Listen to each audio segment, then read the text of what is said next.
partícula de massa M.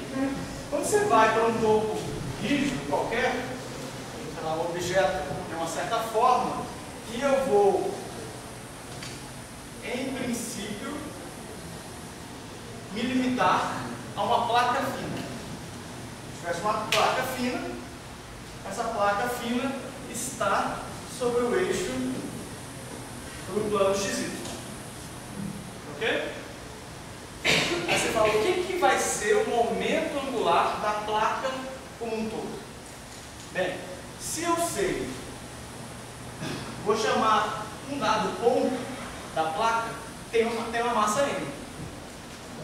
Tá certo? Se essa placa gira em torno do eixo Z, eu estou pegando isso aqui, essa placa está girando em torno do eixo Z, tá? Então quer dizer que existe um vetor, um momento angular ômega, tá certo? Em torno desse ponto aqui, ó. Então isso aqui é a origem, tá? Esse aqui faz 90 graus aqui.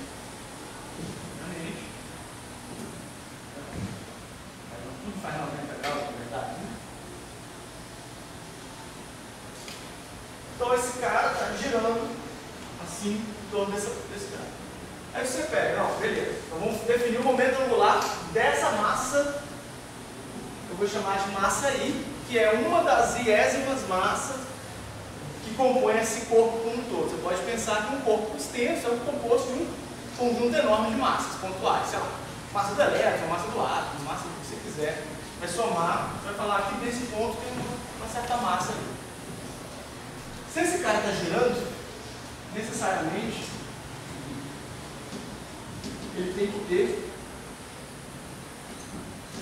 uma velocidade diferente. Certo? Isso gira, então essa massa tem uma dada velocidade. Consequentemente, essa massa está a uma certa distância RI do raio, onde em torno do ponto de giro. E aí você fala, bem, a definição de momento angular é essa, né? Qual é o L dessa massa? O L I é RI, produto vetorial, com VI. Ah, peraí. Então isso é RI, produto vetorial com MI, VI. Tudo bem? RI, não. Tá. Não posso tirar o MI para fora. Eu vou pegar, então ó, LI vai ser MI, RI, produto vetorial com VI. Tá? Do jeito que eu desenhei aqui, ó, de propósito, os dois são 90 graus. Tá? Então, o módulo é quem? LI, MI, RI. Quem é VI?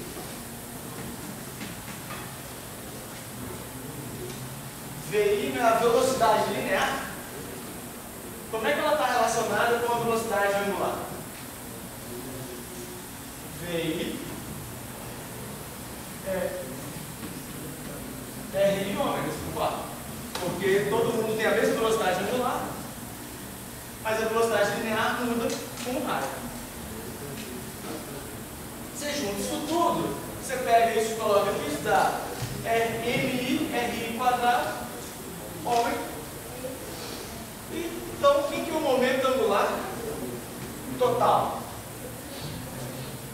É a soma dos momentos angulares. Então, você vai somar. Ah, por que eu estou falando de momento angular total? É a soma dos momentos angulares. Eu não tenho um conjunto enorme de massas, e se esse negócio está girando, não são todas que estão girando? Então, o momento angular total é o momento angular de todas elas. Tá? E é isso aqui cai num negócio que a gente já conhece, que é somatória I, GMI, RI quadrado, vezes ômega. Quem que é esse negócio aqui? Isso é o que a gente chamou de momento de inércia. Tá? Então, o momento angular total de um objeto, ele é basicamente o momento de inércia vezes a velocidade angular daquele cara. Se isso aqui é uma velocidade angular que está na direção z, eu vou chamar isso aqui de ômega z. Isso aqui eu vou chamar de momento angular total na direção z. Está aqui, ó. Se o ômega está nessa direção, o L também está. Certo? Esse negócio está girando. Então tem um momento angular saindo aqui do quadro, está na mesma direção do ômega. Ok?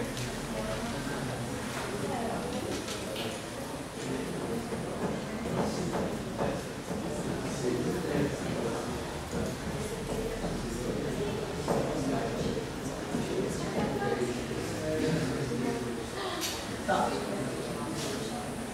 Só que a vida nunca é tão simples quando a gente pensa. Sempre tem algo para complicar um pouco. Que é o seguinte.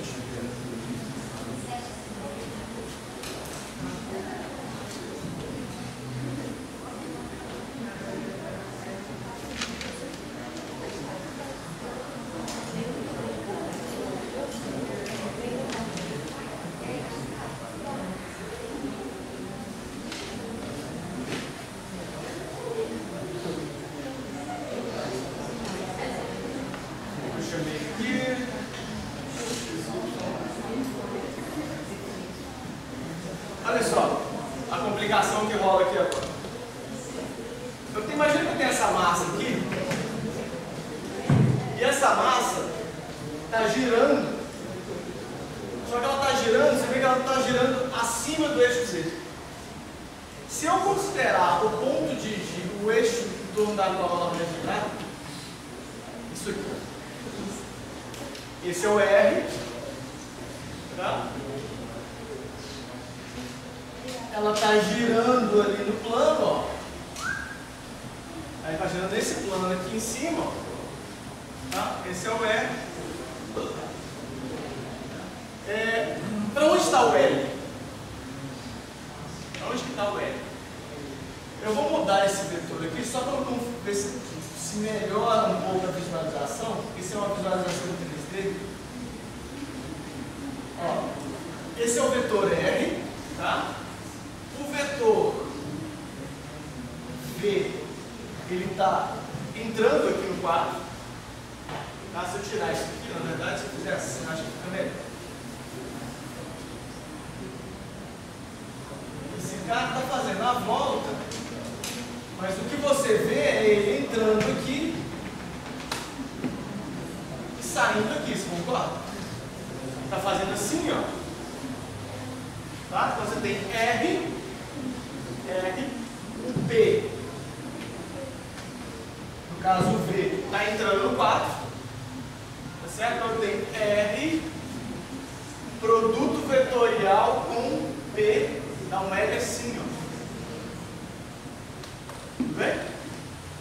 O L é um vetor que ele tem que ser perpendicular, por ser produto vetorial, ao R e ao P. Então o L está aqui, ó. Ó, R,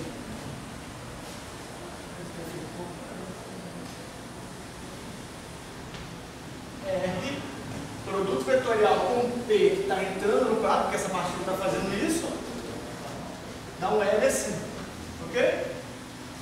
Aí se você fizer uma decomposição, o L tem duas componentes. Ele está mudando o tempo todo, correto? Na verdade ele está fazendo assim, ó. Conseguem ver isso? Porque ele está nessa configuração, ele está aqui, mas quando ele estiver lá atrás, ele vai fazendo isso aqui. Ó. O L está girando junto com a partícula em movimento, que a partícula está fazendo isso aqui, o R está fazendo isso, a partícula está girando lá em cima, o P está sempre ali em cima, ó. Então o L está sempre aqui fazendo esse movimento assim. Tudo bem? Então ele tem duas componentes ter uma componente LZ, está apontando no eixo Z, e tem uma componente L, vou chamar aqui de L paralelo. Tá? E essa componente L paralela, ela complica a vida. Não é muito difícil a gente tirar essa componente, é só você fazer isso aqui, ó,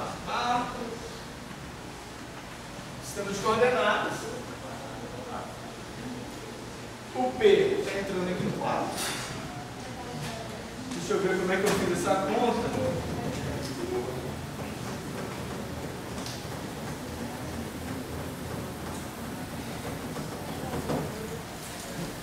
Nossa senhora, eu fiz essa conta. Estou olhando aqui de verdade.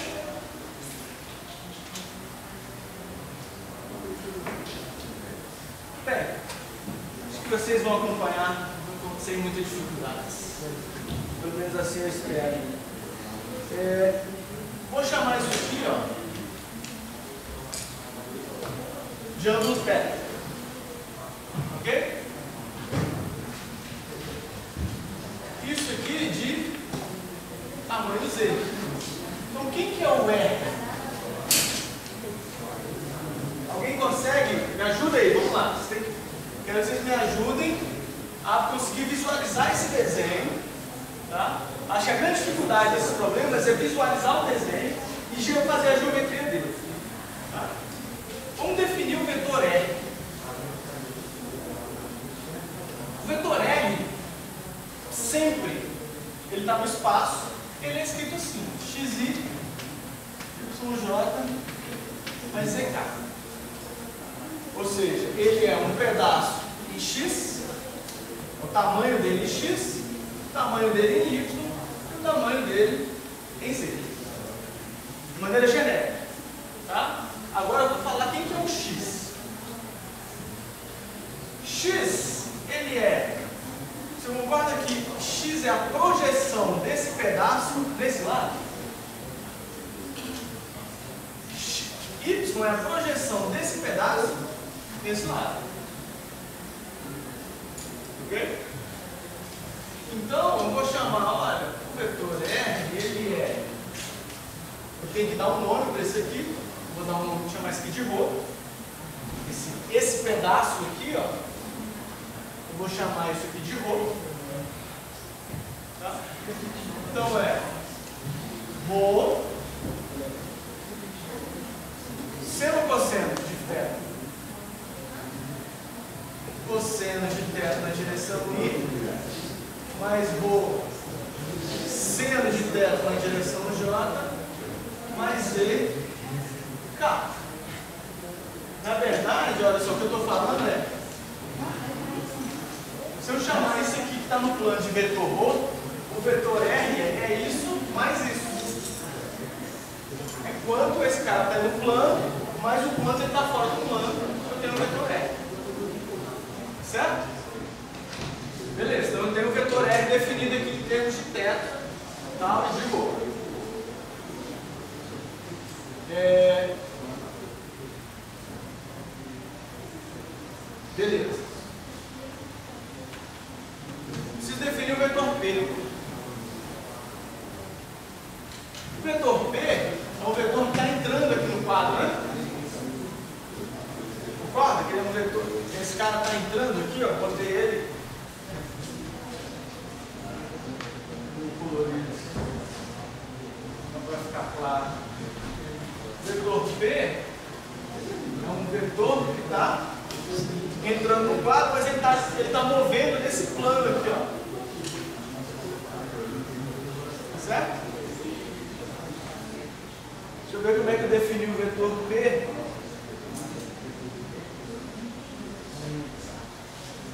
O vetor P é M, V, e V, agora é que vem o lance. V, ele tem que ser escrito em termos de... como é que eu fiz isso? Tá.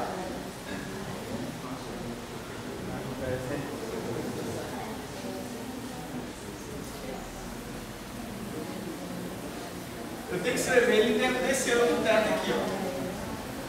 Tá? Olha lá. Para um dado θ, o P está fazendo isso aqui, ó. O P está fazendo isso, tá?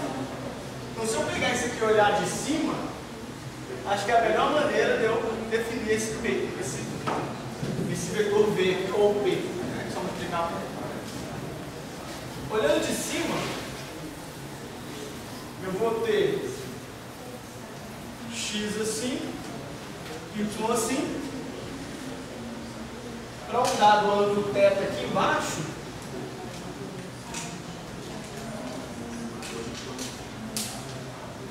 é isso aqui que a gente está vendo? Se eu pegar isso aqui e girar aqui para baixo, eu tenho o ρ, que está em relação ao eixo, ao θ aqui, ó. O V está assim, né? Concorda? É que você diz, girou para baixo, esse é o eixo X, o eixo Y, e o V está fazendo um movimento circular aqui. Então, eu vou falar, olha, você concorda que primeira coisa, antes de eu fazer qualquer conta, o V está no plano XY. Tá certo? Porque ele tem duas componentes, ó. Uma componente, essa componente do V está nesse plano XY. Tá certo? Beleza, sei que vai aparecer, sei que vai ter que aparecer coisas aqui, né? Mas eu sei que está nessa direção. Tá, vou arrastar um pouquinho para cá só para.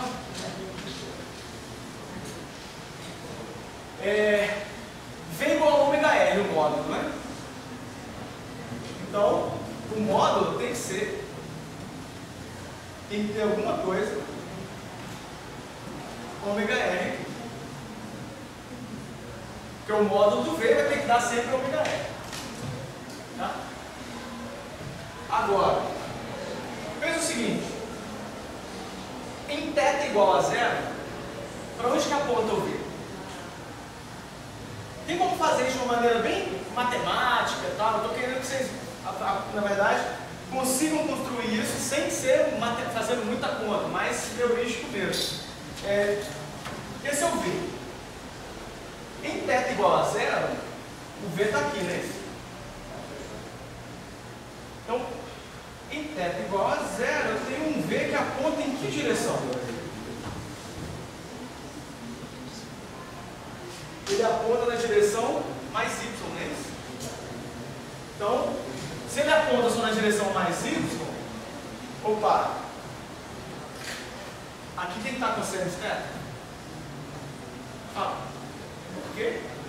Qual que é o ângulo? Cosseno ou seno de zero dá quanto? Cosseno de zero dá 1. Seno de zero dá 0. Então aqui tem que ser cosseno e aqui tem que ser seno. Não é isso? Porque em zero eu tenho que ter só a direção J. Correto? Em zero a direção I tem que subir. Porque aí então seno de 0 dá 0, então o I não aparece mais. Tá. Agora, e quando ele estiver aqui? Quando ele estiver aqui, ele está apontando na direção X, só que direção X negativo. Então esse ângulo é quanto? 90 graus? Tá, mas o seno de 90 dá 1. Então aqui tem que ter um sinal negativo. Correto? Aí você fala, bem, isso funciona, isso está certo? Vamos testar. O módulo tem que dar o quê? Ômega R. Então qual que é o módulo desse vetor? Isso ao quadrado mais isso ao quadrado tira a raiz. Então ômega R ao quadrado, então sai mais ômega R ao quadrado, dá seno ao quadrado, mais cosseno ao quadrado que dá 1. Beleza, módulo da ômega R. Beleza? E em qualquer ângulo, ó, ângulo zero está na direção, só tem componentes da direção J. Ângulo π sobre 2 está só tem componentes da direção menos y. Ângulo, o último, só para testar mais um, né? O V está para cá, né? Em π seno de π dá 0, então não tem nada na direção I. Cosseno de π dá menos 1, que dá a direção menos J. Beleza, então esse aqui é o meu vetor V, esse é o meu vetor R. Na verdade aqui não é R, né? Aqui é rho, né? Então usei ômega R só para ficar claro, é rho. E o que eu preciso para fazer o L? R, M, R. Tem que ver. Então, se eu fizer um produto vetorial disso com isso, eu vou ter o L. Certo? Em 3 dimensões. O que estou fazendo está nas 3 dimensões geral. Eu não vou perder muito tempo com a conta, eu só vou indicar ela. Isso é I, J, K. Certo? Aí aqui vem, vou botar o M aqui fora. M, I, J, K. Aí aqui entra a componente X, Y, Z. Aqui a componente PX, VX, VY, VZ nesse caso é 0. Quando você faz essa conta, lembra que eu mostrei isso uma vez? É só fazer o determinante desse negócio. Eu vou botar a resposta. Quando você faz essa conta, a gente tem o seguinte: menos MI menos M Z ômega, que vem daqui, vetor rho mais M R ao quadrado ômega na direção K. Faltou definir quem que é o vetor rho. O vetor rho,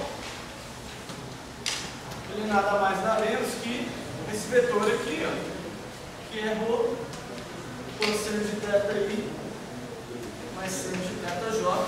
É o vetor que está aqui no plano.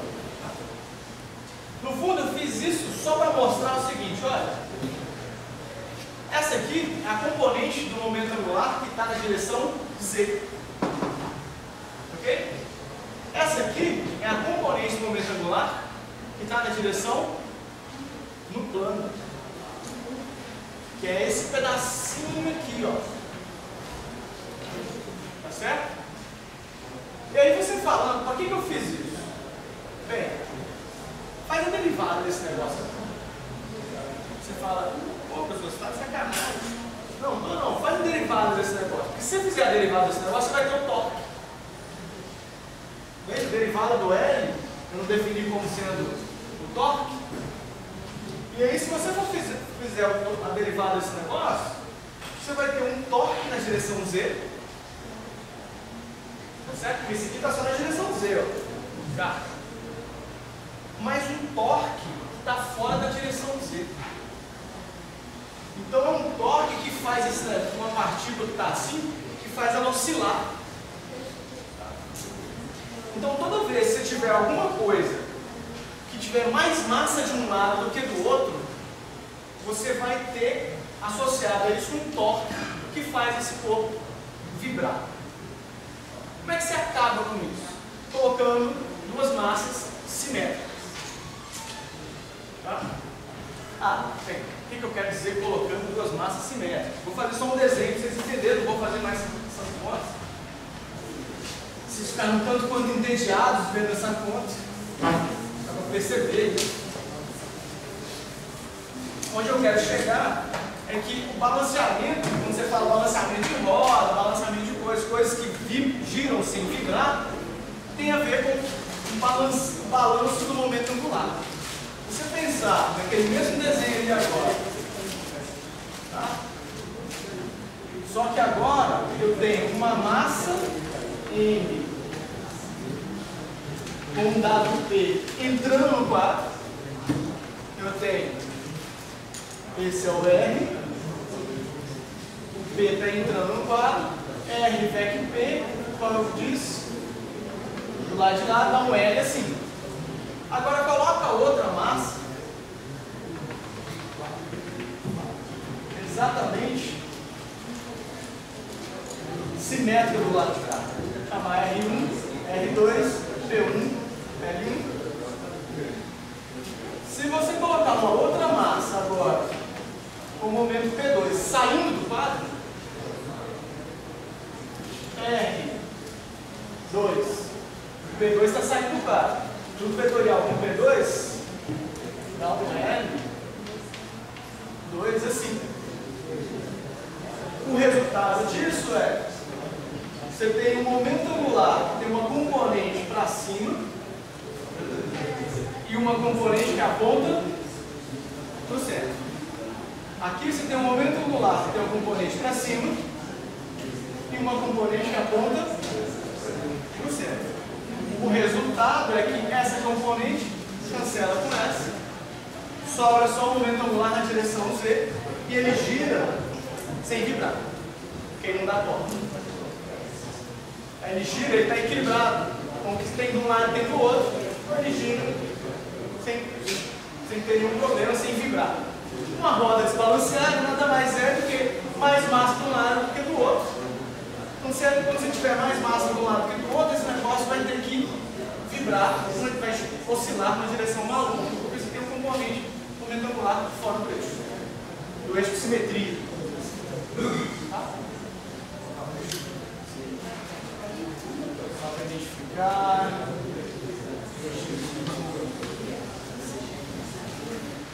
Tá bom.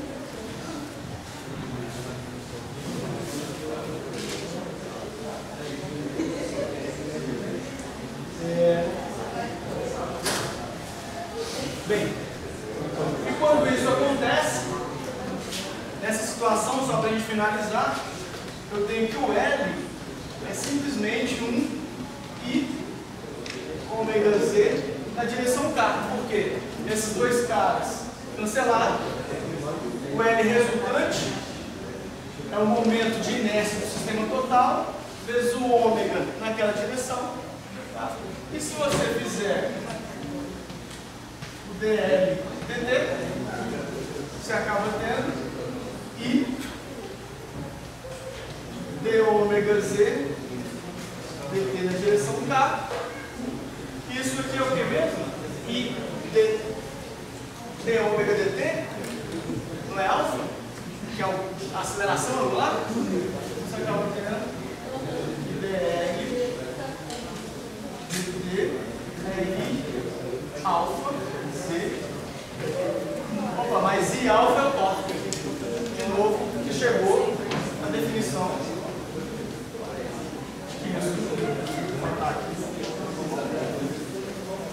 Então, ou seja, o torque, ele tanto pode alterar, você pode olhar ele como alterando o momento angular, ou você pode olhar ele como gerando uma aceleração angular. Tá? Isso são maneiras, vamos dizer assim, complementares de ver o problema.